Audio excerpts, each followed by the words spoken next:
So we cannot get caught up in conspiracy. We can't get caught up in the anticipation of something. So, the whole 2 weeks from now we'll have healthcare. 2 weeks from now we'll have, justice. 2 weeks from now we'll have whatever.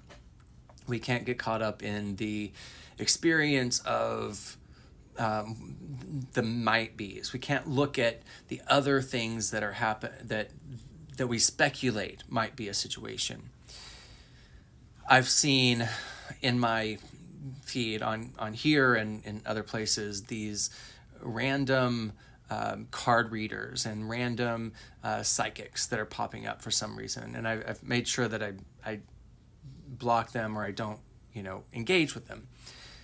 All of that is trying to make sense of something that seems like you don't have an answer for, so you're going to try and find some sort of speculation. You're going to try and find and create a conspiracy around something. So anything is believable. Anything that is not real is believable because I want it to be true. And what I mean by that is when hope is the thing. I've talked about the suspension of disbelief. We are willing to believe anything other than what's right in front of our eyes, other than what is right in front of us. The suspension of disbelief works in the theater because we are surrounded by audience members. We are surrounded by we have a stage in which actors are telling a story that is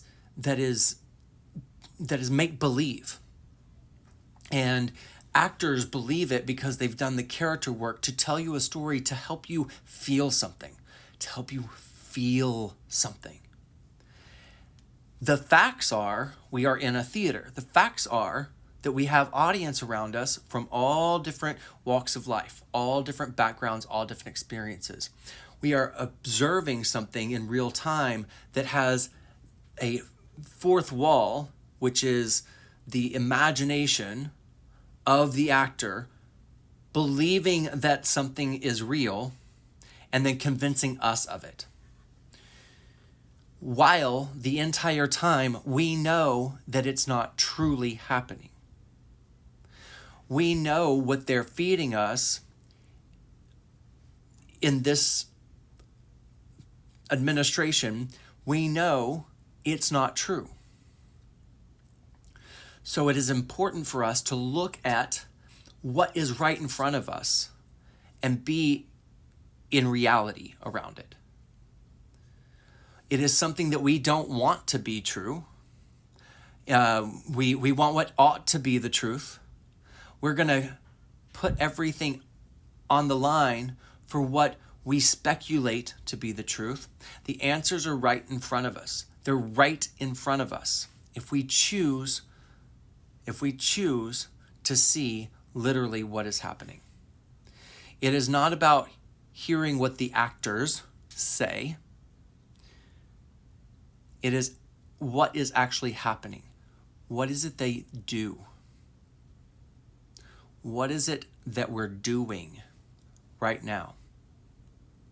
What is the beingness? I always refer to that.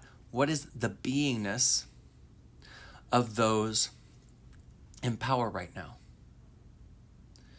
The rejection of women coming to the table and saying, this is what happened. These are the responsible parties. That's what's actually happening right now. The Republican legislation in Texas redesigning their electoral maps in order to steal. Every time my Alexa goes off, I get really weird. Anyway, Alexa, stop.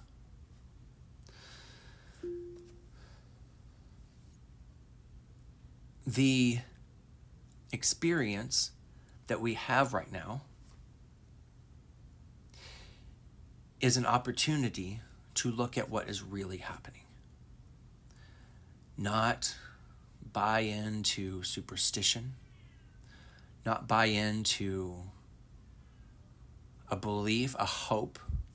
Hope often is so strong that we disregard reality. We can't imagine. We can't imagine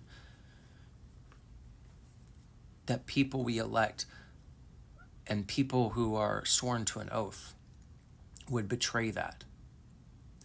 That is what's happening.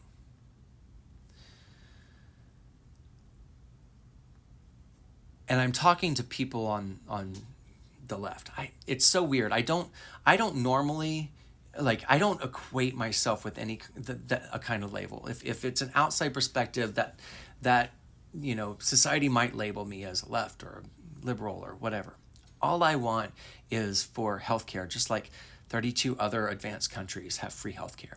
I also understand that we pay more into healthcare than any other country, and we're also the sickest. When you have universal healthcare, there's preventative measures that go into place because they don't want you sick. They don't want you as a burden on that system. But the for-profit system wants you sick because you pay into it. You pay into it. You have to look at what is actually happening. And I know the liberal tears that you've wanted. I know the own the libs has just really been fun for you. But look online. Who's crying? Yes, those of us who have compassion and empathy for other people can put ourselves in the place and the shoes of those whose lives are being torn apart by this experience right now. Yeah, we're crying. The farmers are crying. The white woman whose baby daddy got taken away, leaving her with kids. She doesn't know where they are. They're crying. The people that voted for this are losing their jobs. The hundreds, if not thousands, of people that have worked for the government that protect us are crying. The parents in Texas who lost their children at a camp are crying, and we're crying for them. Oh, we are. Who knows how many lives could have been saved had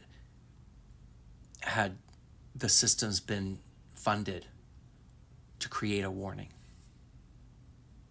Look at those funds were rejected. Look at what is happening. So yeah, you can own us all day long. You can wish for those liberal tears.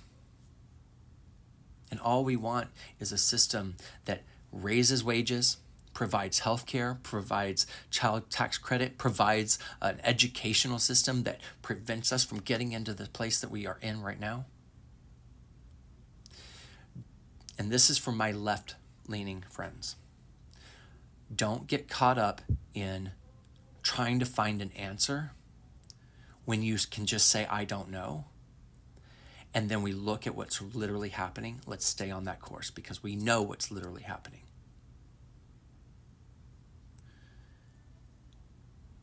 Where's Dan Bongino? I mean, we could get into speculation on that, but the fact is, as soon as he saw those documents, sayonara. That's the fact. Speculate all day long, but that's the result. We don't need superstition. We don't need an answer in the ether. We know what's happening.